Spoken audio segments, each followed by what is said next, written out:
Suspended Sars boss Tom Moyane has been served with charges now formulated against him, but the main proponent in the case is the Public Enterprises Minister Pravin Gordhan. In court documents, Gordhan explains the 4 counts of misconduct that Moyane will be facing.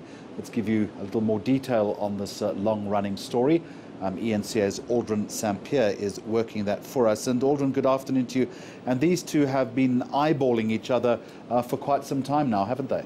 Well, certainly, and that's when I was speaking to the lawyer of Tom Moyane, was saying that he found it quite strange that it is Pravin Gordhan who is the person who has written up this affidavit that has been served on Tom Moyane, of course, for the chairperson of this inquiry that will be that has been set up by the President Cyril Ramaphosa. The arguments that they are raising is that the President himself has not even submitted a confirmation letter or confirmation affidavit in stating why exactly it is that he has lost confidence in Tom Moyane, and those are some of the concerns that they are raising. I spoke to the lawyer earlier on as well about, in terms of the deadline, they were given about 2 weeks to then respond to some of the allegations that would have been made by the President as they thought it would have been made by the President. But now that it is Pravin Gordhan, they say they're still going to sit down and decide whether or not they will respond to these allegations that have been made by Pravin Gordhan. I just want to take you to a clip just to give you a sense of this relationship that Tom Moyane as well as then Finance Minister Pravin Gordhan have had. Just take a listen to this. Or the President of the Republic of South Africa. After all has been said and done, and the humiliation, the shouting and the screaming, I think it's about time that we sit down and be able to deal with this matter. I raised this matter precisely because I thought both of us are appointed by him. He's the final arbiter. To be able to deal with this matter conclusively, because I cannot work under conditions wherein I am not given space to operate optimally and be treated as if I'm a non-entity. And this I can confirm here without fear of contradiction of myself. The manifestation of what the minister does not augur very well to anybody. It's not that what you can wish anybody should do to anybody in any form or shape. And therefore my request to the President is to humbly to say, let's have sanity on this matter. You must intervene, bring both of us, or have an independent judge to look into the matters that we're dealing with and bring sanity to both institutions that play a pivotal role in the economy of our country. I must indicate here and now that the issue of personality cult, I am not driven by ego. I have no ego. My ego is that to create an organization that functions. I have an ego that wants to see my colleagues succeed. But I'm not having an ego that drives me to a point wherein I want to make somebody feel small. I will not be made to feel small, and I shall not allow myself to be made to feel small. And that which has been demonstrated, that has been shared with yourself. In fact, when you say, the minister said in that meeting, serving the interest of a particular family, he said it in a meeting, in the presence of EXCO. I expect myself to be sitting and discussing issues that relate to Sars. And therefore, it is very offensive to be related to a particular family. I don't know which family are we referring to. That I cannot answer, because I don't belong to any family. I belong to my own family. And I don't report to my wife with respect to things that I do at work. So, Aldrin, you might interpret that as a conciliatory move by Tom Moyane, but one imagines that this has gone way beyond the Public Enterprises Minister and the suspended Sars Commissioner actually sitting down, talking and thrashing all of this out. Well, certainly, and what you must remember is that when Tom Moyane was delivering that press briefing, the President at the time was President Jacob Zuma.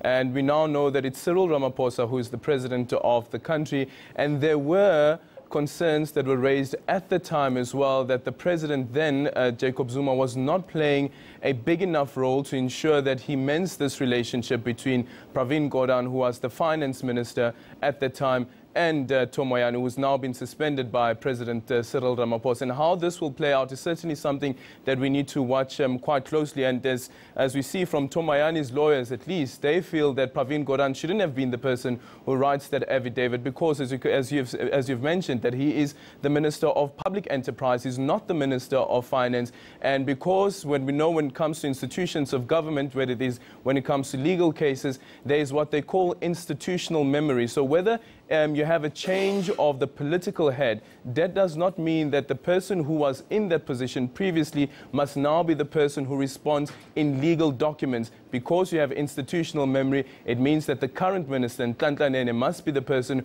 who then writes in accordance to some of these allegations that have been made against Tom Moyane, and not the former minister, Pravin Gordhan. Which I suppose begs the question then, where does the finance minister sit in all of this at the moment? Have we heard from him in this respect?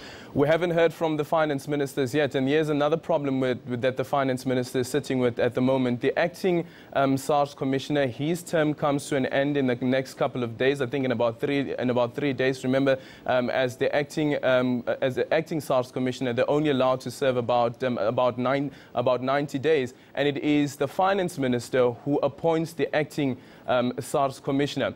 Another problem that government, I think, would be sitting with at the moment is Tom Moyane's tenure as Sars commissioner, which comes to an end over a year from now. It will come to an end, I think, run about September. And considering this back and forth and this legal tussle that's taking place between the president and these accusations that are taking place between the president and Tom Moyane's lawyers, chances are that we might find a situation where this disciplinary inquiry into Tom Moyane's conduct may not even come to a conclusion, considering that it could be something that is dragged on for too long. And that fundamentally is the problem, because this is also about perception, both local and international, and also ongoing questions about the operational capability, the capacity of SARS itself to do its job. Well, certainly, and some have spoken about the acting SARS commissioner, for instance, whether you'll be able to implement some of the turnaround strategies that SARS needs in terms of some of their shortfalls in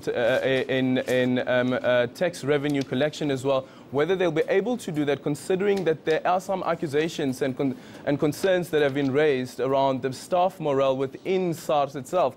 And remember that when President Cyril Ramaphosa suspended Tom Moyane, he said that he is suspending him for the lack of confidence that he has brought into SARS. And then you listen to some of the accusations and allegations that have been raised by the former finance minister, Pravin Gordhan, who says that the integrity of SARS is now questionable, and Tom Moyane is guilty of gross misconduct and bringing this institution into disrepute.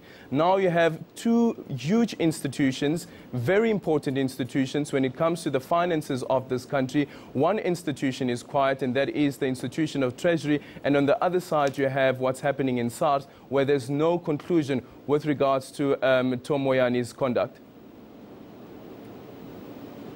All right, Aldrin Sampear, thank you very much indeed. This is eNCA.